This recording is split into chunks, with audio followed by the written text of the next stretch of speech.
Hello, everyone, and welcome to the 5-minute after hours chat. Today's question is, should access to menstrual products be a woman's right? We're going to answer that tonight for you. Any thoughts on that? I think simply yes. I think it should. There's so many. I always wondered, right, why are those the most expensive things at the drugstore? Because we need them. And people and manufacturers know we need them. So if there's a way to get them discounted or part of our medical, please let me sign a form. I'm in.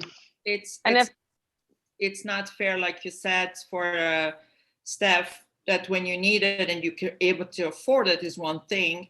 What about if you cannot afford it? And now during the COVID, a lot of people lost their jobs. And some people don't have access in schools. They wish they would to get those products. They can no longer access that. So what do you do? I work with low-income women just on a regular basis, outside of COVID even. And one of the main things we do is gather those kinds of supplies and take donations of that, because it's a huge thing. It's such a necessary thing for women.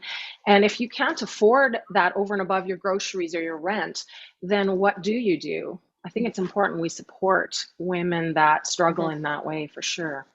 And if there's more than one female in the house, I know it's me and my teenage daughter. So there's two of us. Can you imagine a household that has more than two that actually need that feminine product? And as a single mom myself, COVID hit financially, as I'm sure it did for a lot of people. And you kind of have to cut somewhere else, because that's a necessity.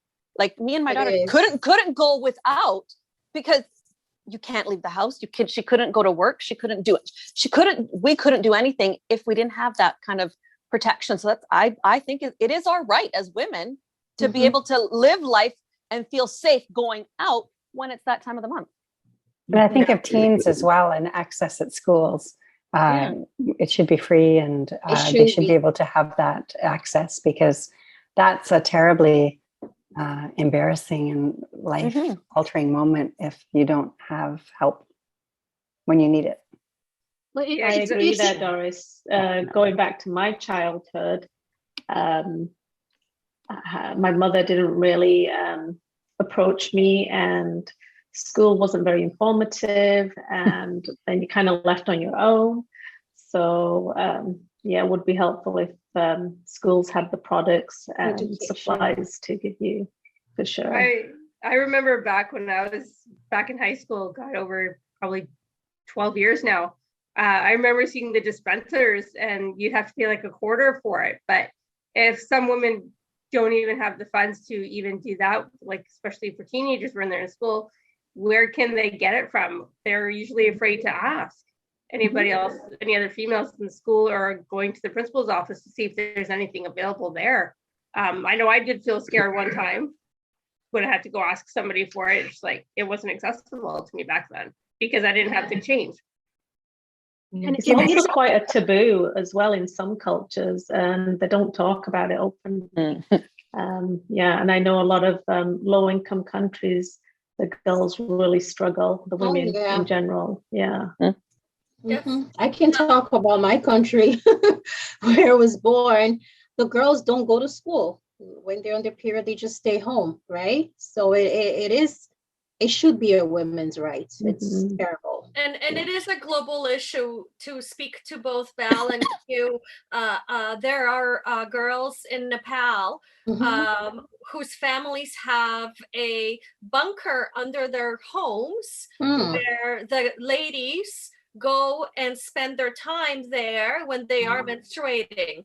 So here we are in the Western world talking about this, but it is very much a global issue. We're lucky where we are, but it should be free. It should be. Would it be free if it was a male issue? I don't know. Maybe it's another chat. That's right. And it's a basic need, right?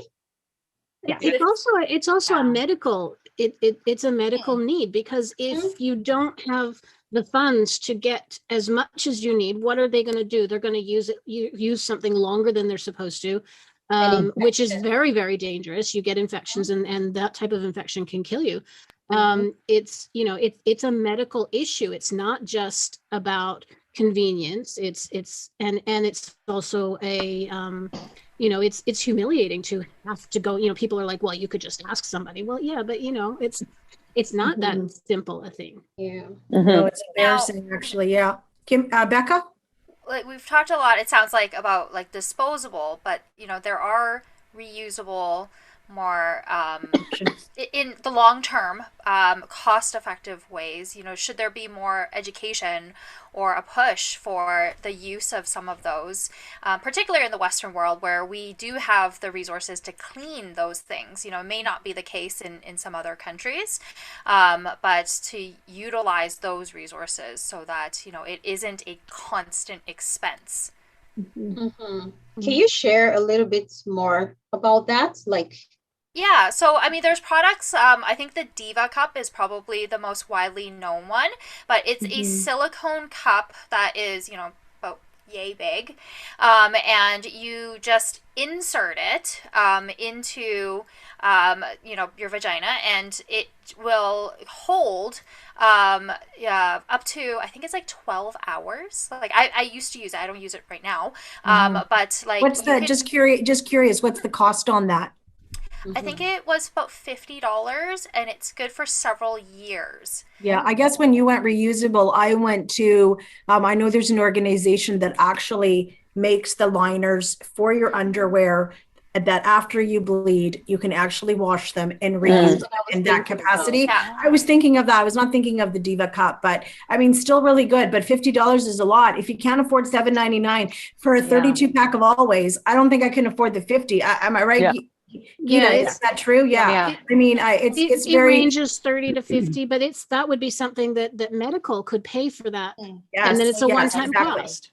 Yes, MSP. Our provincial medical should be covering stuff like that, particularly for low income families. I mean, we cover the many other things. Margot, what about you? Yeah, no, I agree, Anna. It should be medical. It should be I mean, we go to the doctor. I think most of us here can go to the doctor and not get a bill for it. So we're born female. That's not our fault. We landed on the planet as a female, and that is part of being a female. I didn't know that was the key word you were going to use. Landed on the planet. Okay. But it's not our. This is what is going to happen for our lives. So yes, I think definitely it should be covered for sure. Yeah. Barb, you have any suggestions or feedback on this topic? I just think that it should be covered.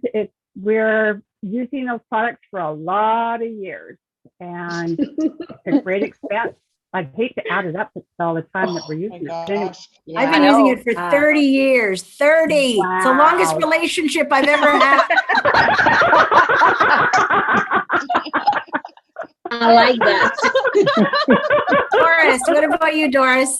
Well, I think it's worthwhile to be able to provide it, as I mentioned before, with teens. I think it's so helpful for young people to not have to ask, and just to have it available in the washrooms if they need it, when they need it, and that can save a lot of embarrassing moments. But I think it's definitely, it should be provided for all women, but it's government sponsored, I guess it would be, because I guess the manufacturers would want to get their funds. They're not in business to provide it for free, but I do think it is something that's worthwhile. When we look at the amount of money too that's spent on medical for male issues versus female issues, that could be another chat conversation. Yeah. Now, for you guys that have a partner, sorry. I think that it needs to be a space for a woman to feel safe, and especially in that moment that we are so sensitive, and that is the moment that we need the support of all around us: the teacher, the principal, the friend, the uncle, the mom, everybody. So I love the idea that yes, let's get support, let's have everything in the schools. And why not? The government can support the ladies that to have that facility in their homes. Yeah, so I mean, that would be great. saying that, and like all of us agree with this, but doing it and making it, legislation and putting it into action is all very, very challenging. They're doing it in the US. I'm just curious, show of hands, we're gonna go back to a little bit of a funny. Do your partners, those of you that have partners or your sons, have they bought your menstrual products for you? Show of hands. My daughter's still I've never embarrassed to go asked. buy them. Okay. So many times I wanted to put it in a bag and just hide it all. Why? Why would you hide it? I would ask my son. If my son was going to the store, I'd be like, "Hey, here's the picture. This is No, what not anymore. I don't do that anymore, but I used to. I mean, I went home at 10 years old, not knowing what the heck was going on down there. And my mom kept me home for a week, and I had pads that you used to put a pin in them. Does anyone remember this? I had no idea what the hell. See, I I'm stayed the home for a opposite. week I and knew she took me to the doctor. She took me to the doctor, like, oh my daughter. And then she phoned the entire world to tell them. After they tell you not to tell anybody. Oh my God. I was told don't tell anybody. That's European. That's Italian. I don't know if any of your moms did this, but I'm gonna have my mom did. I'm Go gonna have ahead, a Kim. mom brag. I'm gonna have a mom brag because my oldest son, he's 20 now. Ever since he was in high school with his girlfriend, who is now his wife, he has always carried products for her. He had them in his bag at all times. When I found that out, I think that was one of the proudest parent moments I ever had. He had product for her. He had her Midol, and usually a bar of chocolate as well. He had it all. He has a timer on. He has a calendar on his phone that tells him when it's going to get close, so he knows when to stock up. Well done, Kimmy. Wow. Well done, Mom. Well done. Yes. Yeah. Thanks, everybody. Great convo tonight. Really great. Let's hope that we can get some products together for a lot of women out there. Now, I'm glad you spoke, Teresa, because we might, is Gita's idea. I don't think it matters who gets the products as long as they're getting to the hands of people that can't afford them. But, maybe we should do a donation to your organization, Teresa, if I can say that for everyone, if that works. And we'll do a collection. Maybe we'll even ask the people that watch the chat to sort of do a drop off somewhere. But we'll figure that out in the next week or so. And hopefully we can, get this project going. I would love that. Awesome. Yeah, okay, you guys. Thanks so much for being here. Thanks for watching the After Hours. Bye for now. Bye. Bye.